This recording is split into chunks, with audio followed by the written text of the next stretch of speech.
அனைவருக்கும் வணக்கம். மத்திய அரசு ஊழியர்கள் மற்றும் ஓய்வூதியதாரர்களுக்கு ஒரு முக்கியமான செய்தி. அதாவது 8வது ஊதிய குழுவின் பிரகாரம் லெவல் 1 முதல் 18 வரையிலான ஓய்வூதியதாரர்களுக்கு ஓய்வூதியம் எவ்வளவு அதிகரிக்கும் மற்றும் நிலுவைத் தொகை எப்படி, இதெல்லாமே முழுமையான தகவலாக இந்த வீடியோவில் பார்க்க போறோம். ஸோ ஸ்கிப் பண்ணாம கடைசி வரைக்கும் பாருங்க.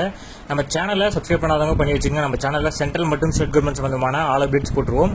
அது மட்டும் இல்லாமல் பென்ஷன் சம்பந்தப்பட்ட முக்கியமான அப்டேட்ஸும் இருக்கும். ஸோ மறக்காம சப்ஸ்கிரைப் பண்ணிடுங்க. வாங்க வீடியோக்குள்ள போகலாம். ஃபர்ஸ்ட் ஆஃப் ஆல் பார்த்தீங்கன்னா 8வது ஊதிய குழுவிற்கான பிட்மெண்ட் ஃபேக்டர் ஊதிய குழு உருவாக்கப்பட்டு அதன் பரிந்துரை அறிக்கைகளை தயாரித்து அமைச்சரால் அங்கீகரிக்கப்பட்டதும் இந்த முடிவு எடுக்கப்படும். ஒப்புதலுக்கு முன்பு பிட்மெண்ட் ஃபேக்டர் மற்றும் கொடுப்புணர்வுகள் தொடர்பான சில மாற்றங்களை மத்திய அரசு பரிந்துரைக்கலாம்.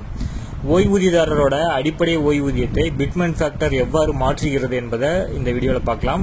ஒரு ஓய்வூதியதாரரோட அடிப்படை ஓய்வூதியமாக 30,000 பெறுகிறார் என்று வைத்துக் கொள்வோம்.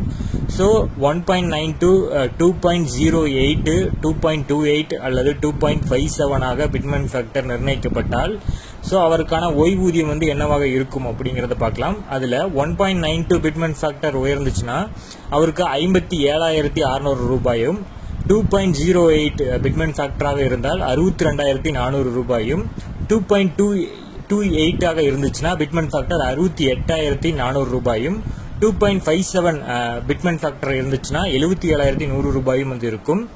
இந்த 2.08 மற்றும் 2.28 பிட்மெண்ட் ஃபேக்டர்களில் நிலை 1 முதல் 18 வரையுள்ள ஊழியர்களுக்கான திட்டமிட்ட அதாவது திருத்தப்பட்ட குறைஞ்சபட்ச ஓய்வூதிய கணக்கீட்டை நம்ம பார்க்கலாம். இந்த திருத்தப்பட்ட மதிப்பீடுகளின் பிரகாரம் தற்போதைய அடிப்படை சம்பளம் 17,700, 26,550, 59,250 மற்றும் 72,100 உள்ளது. இது ஓய்வூதியதாரர்களுக்கான தொகையும் அடங்கும்.